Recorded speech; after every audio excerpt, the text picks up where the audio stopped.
ابھی یونان کا حادثہ یعنی وہ تازہ ترین ہی صورتحال تھی، یونان میں کشتی ڈوبی، یہ بھی مراکش کی سمندری حدود میں ڈوبی، سینکڑوں پاکستانی تھے سر. اور اس کے علاوہ ہم یہ بھی دیکھتے ہیں کہ پاکستان کے پاسپورٹ کو بدنام کرنے کے لیے افغانی بھی ہمارے پاسپورٹوں میں جاتے ہیں اور یہ انسانی سمگلنگ ہوتی ہے اور وارداتیں ہوتی ہیں. یورپ اور امریکہ میں بدنام ہم ہوتے ہیں. ذمہ دار کون ہے؟ کوئی ایک ذمہ دار؟ صرف ایف آئی اے ہی ذمہ دار ہے کیا؟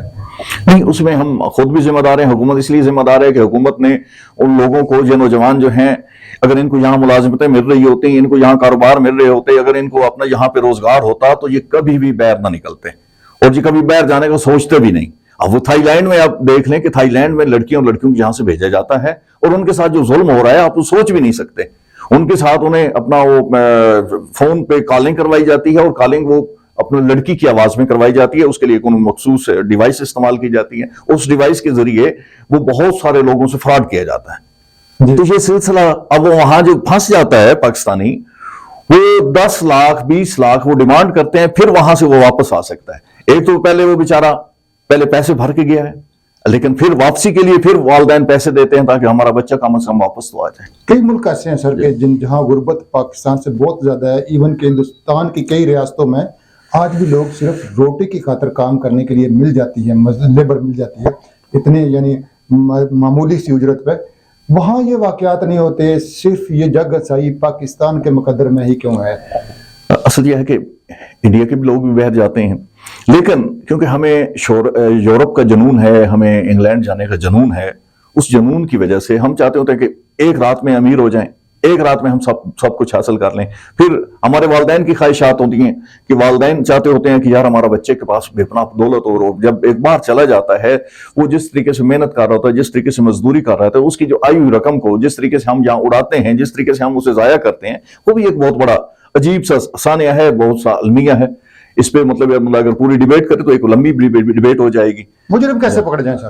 مجرم کو پکڑنے کے لیے ضروری ہے کہ اصل جو لوگ ہیں ان تک پہنچا جائے کہ کن لوگوں کے ذریعے وہ گئے ہیں.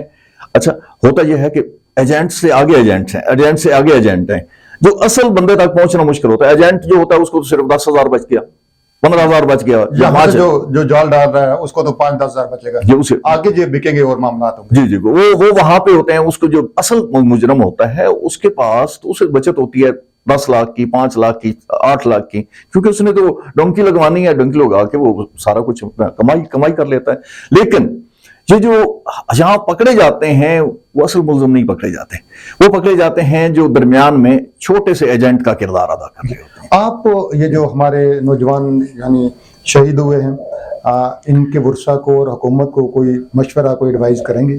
میں تو یہ کہوں گا کہ والدین کو سوچنا چاہیے، جتنے پیسے انہوں نے بھرے ہیں اتنے پیسے وہ بھر کے یہاں پہ ان کو بزنس کروا سکتے تھے، لیکن انہوں نے وہ پیسے بھی ضائع کیے اور اپنے بچوں کی جانیں بھی ضائع کی. یہ بہت بڑا عالمی ہے. حکومت کو بھی سوچنا چاہیے، حکومت بھی ایسا سسٹم کرے جس سے نوجوان باہر جانے کی بجائے یہاں انہیں ترغیب ملے. ہاں، جب پاکستان میں روزگار نہیں ہوگا تو بچوں کے وہ بہت سارے والدین یہ سوچتے ہیں کہ یار ہمارے بچے جرم کی طرف نہ جائیں، وہ جرم سے بچانے کے لیے وہ باہر بھیجتے ہیں اور یا پھر رزق کمانے کے لیے. 2 ہی مسئلے ہوتے ہیں. جی بہت شکریہ جی نجف شیرازی صاحب. جن ریاستوں میں اقتدار کے وانوں میں کاروبار ہوتا ہے، جہاں سیاست دکان ہوتی ہے، وہاں کشتیاں اکثر ڈوب جایا کرتی ہیں. شہزاد ملک کو دیجیے اجازت، اللہ نے کے بعد.